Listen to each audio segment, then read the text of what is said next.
Hi everyone, it's me Nat again. So today we're here to talk about Bangkit.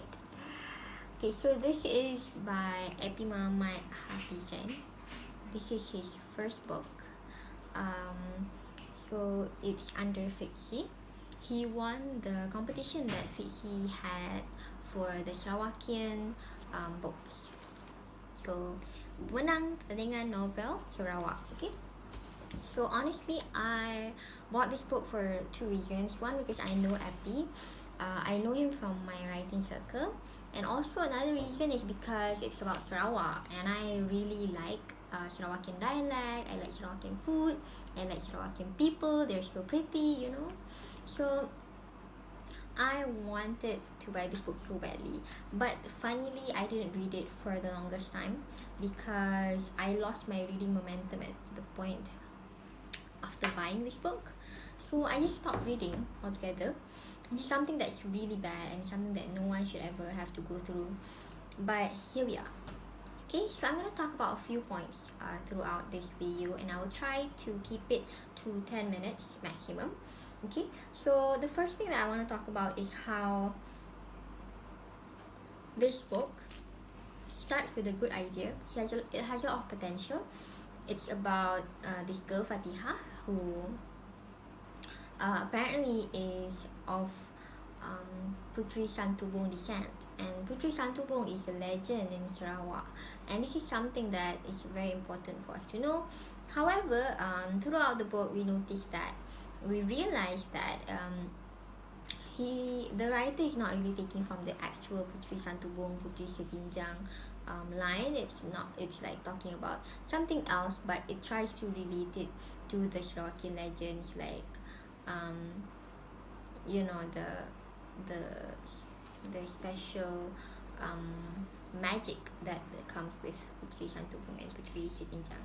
Okay, so however, I have a few issues with this book. One of them is because of how Appy describes things. Okay, so I'm gonna read like a few, maybe two different excerpts where I feel like the language here is like there are a lot of unnecessary details. Okay, so for example, Fatihah singgah sebentar di kedai runcit di hadapan youth floor untuk membeli makanan ringan dan minuman. Buku serta pensel boxnya ditinggalkan di rak beg di depan kedai. Fatihah ke ruangan snack melihat-lihat makanan yang dikenannya. Niat nak membeli roti ataupun keropok, tetapi dia baru sahaja lepas dinner bersama Nurul tadi. Lalu dia mengambil sebungkus M&M dan pergi ke bahagian belakang untuk membeli air. Terlalu banyak pilihan. Akhirnya sekali, air Milo yang menjadi pilihannya. Fatihah membuka peti ais dan mengambil satu teh Milo. Dia membawa kedua-dua barangan itu ke kaunter. Waktu itu, cuma dia seorang pelanggan di kedai itu. Fatihah memberi bla bla bla. Okay, so it goes on like forever, when the only point that they want to make is about the fact that Fatihah left her pencil box, which is going to disappear later. But that's the only thing. That's the only important part throughout this whole thing. So this goes on throughout the whole book, like this whole describing every single step of the way. Like, I'm gonna read you one that's kind of funny. Okay, so not this one. It's at the front, I think. So this one is kind of funny because matanya terasa mengantuk sedikit, seperti banyak bebanan pada kelopak mata setelah 1 jam berlalu. Fatihah mengambil paket kecil Nescafe di dalam lokernya dan menekan switch water heaternya. Dalam masa 5 minit, air sudah dimasak. Alat water heater tertutup dengan automatik. Fatihah mengoyak bahagian atas paket Nescafe-nya. Dia menaburkan serbuk Nescafe ke dalam cawannya dan dia juga menambahkan susu pekat ke dalam cawan itu untuk menambahkan rasa lemak dan berkrim. Selepas itu, dia membancuh air minumannya dengan sudu yang dibawa dari rumah. Like, I don't know. Are we trying to sell Nescafe here? Are we trying to sell Fatihah as someone who makes good drinks? I don't know. I don't understand. And it doesn't have any implication later on in the story. That's something that bothers me.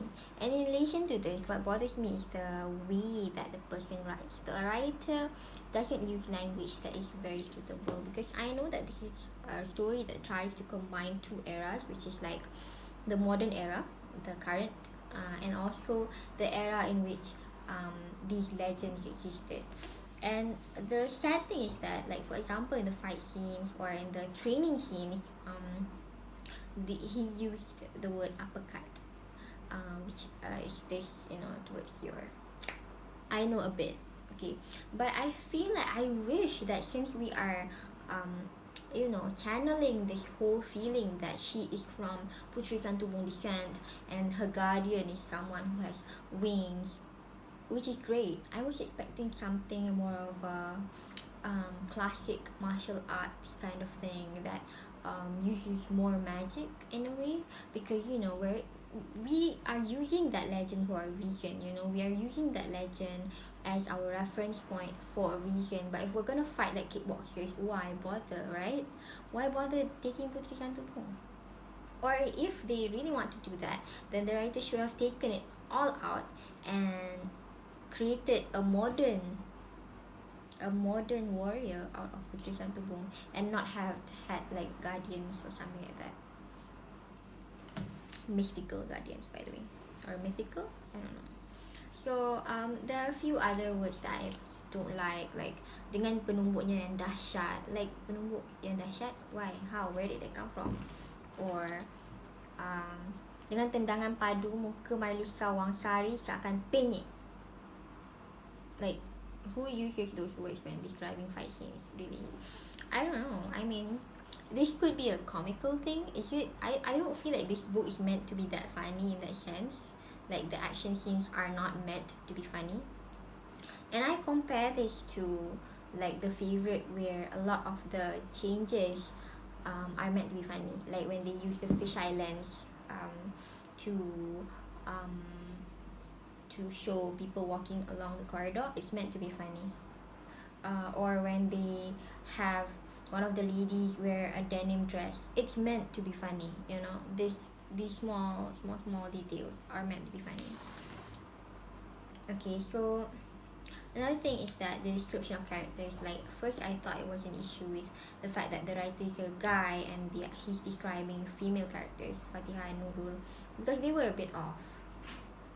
I don't know, but I realized that when describing guys, he also has an issue, whereby, for example, we were trying to describe these villains, and literally these villains were described as botak, like referred to as botak, sorry, not just described, okay.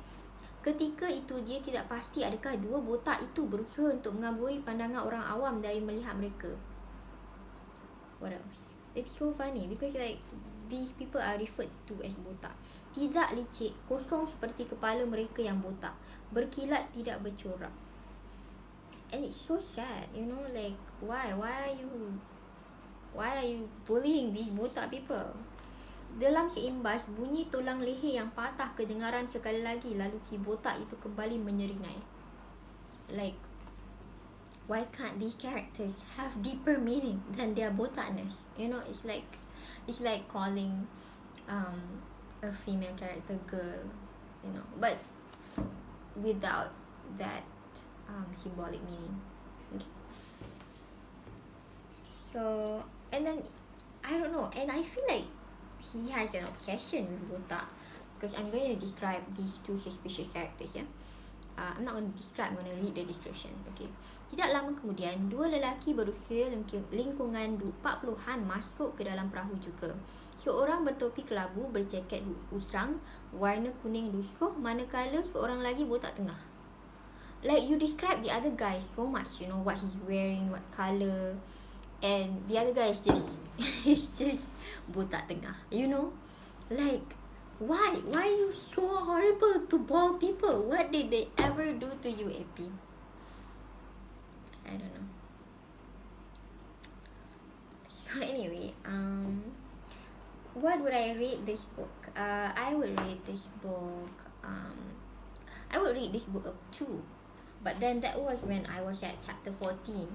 Chapter 14 is where she Fatiha manages to kill the villain, and she's saved everyone. That's so great.